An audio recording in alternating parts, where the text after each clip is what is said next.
Backward masking, where a message is spoken or sung that intentionally means something else when played backwards, has been used in some rock music since the Beatles first used the technique. The subconscious can decode and read messages spoken or sung backwards. When played backwards, the song "Miss Me Blind" by Culture Club repeats the message, "Be in sin when you're not," over and over again. First, listen to the music cut played forwards. I know you miss me. I know you miss me. I know you miss me, love. I know you miss me. I know you miss me. I know you miss me, love. Played backwards, the message is, "Be in sin when you're not."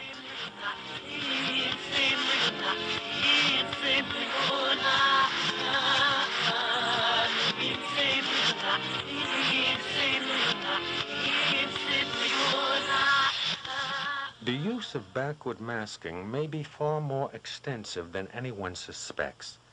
There are literally hundreds of examples and a disturbing proliferation of satanic messages.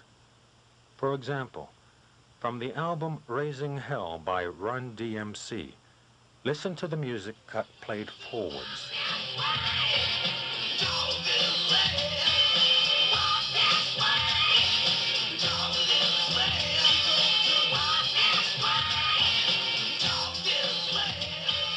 Played backwards, the message is, "Hail Satan."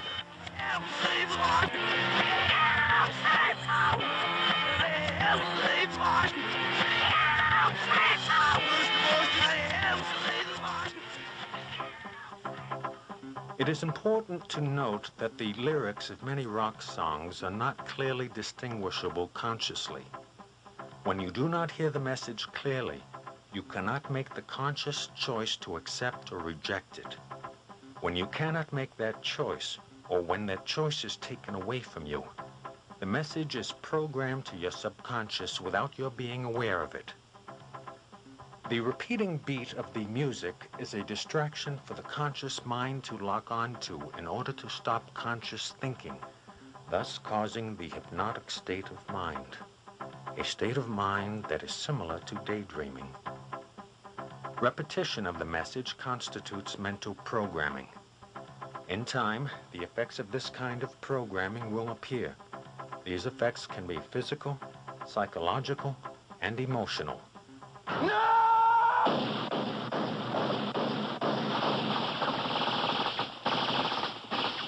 Numerous motion pictures have precipitated violence over the years. The Warriors, one of a number of movies about street gangs, was followed by a rash of violence in cities across the nation. Approximately 28 people died playing Russian roulette in response to seeing The Deer Hunter. The press reported that John Hinckley Jr. told his attorneys that the idea to assassinate President Reagan came to him after seeing the movie Taxi Driver. A report released in 1982 by the National Institute of Mental Health said, "Violence on television does lead to aggressive behavior by children and teenagers who watch the programs." Dr. Thomas Nerut from the U.S. Naval Hospital at NATO headquarters in Naples investigated the use of film to train servicemen who were not inclined to kill to be able to do so. Films were screened which showed people being maimed or killed violently to desensitize the men to those acts. A progressively more graphic depiction of violence in movies, television, and music desensitizes people, especially young people, to real-life violence and increases tension, anxiety, and fear among older people who perceive increasing lawlessness and the breakdown of society. A University of Massachusetts study of crime programs on television reveals that law enforcement officers are often shown breaking and entering illegally, failing to inform suspects of their rights, terrorizing and coercing witnesses, and accepting bribes. Constitutional guarantees are regarded as bothersome technicalities that hinder the police in the performance of their duty. Professors Katch and Ahrens, who conducted the study, said, Police shows seem to reduce the ordinary citizen's awareness of constitutional rights and responsibilities. Many people engrossed in the drama of rapid-fire action or preoccupied with violence fail even to notice blatant police state tactics.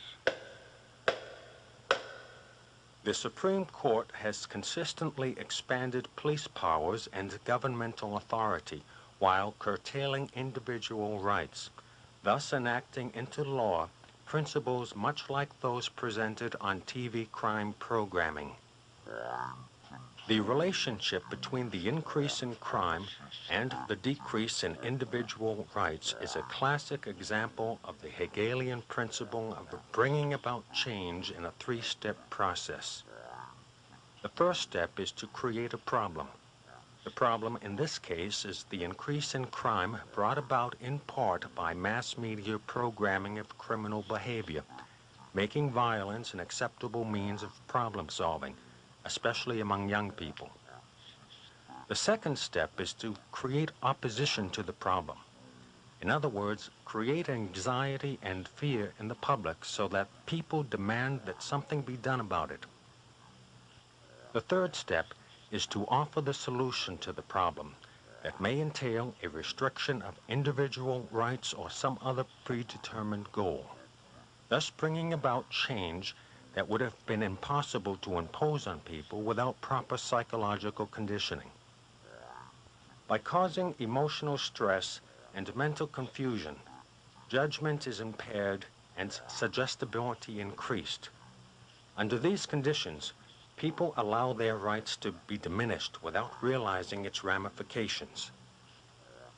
The war on drugs is another example of this strategy in action.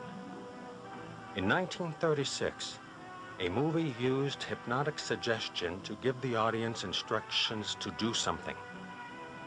That movie was Reefer Madness. This movie used hypnotic techniques to both encourage marijuana use and promote anti-marijuana legislation. Speaking to a PTA meeting, high school principal Dr. Carroll commands parents, you and all other school parent groups about the country, and you must stand united on this and stamp out this frightful assassin of our youth. You can do it by bringing about compulsory education on the subject of narcotics in general, but red marijuana in particular. That is the purpose of this meeting, ladies and gentlemen, to lay the foundation for a nationwide campaign by you to demand by law such compulsory education. This is the end of side one. Turn over the tape for the continuation of Mind Control in America.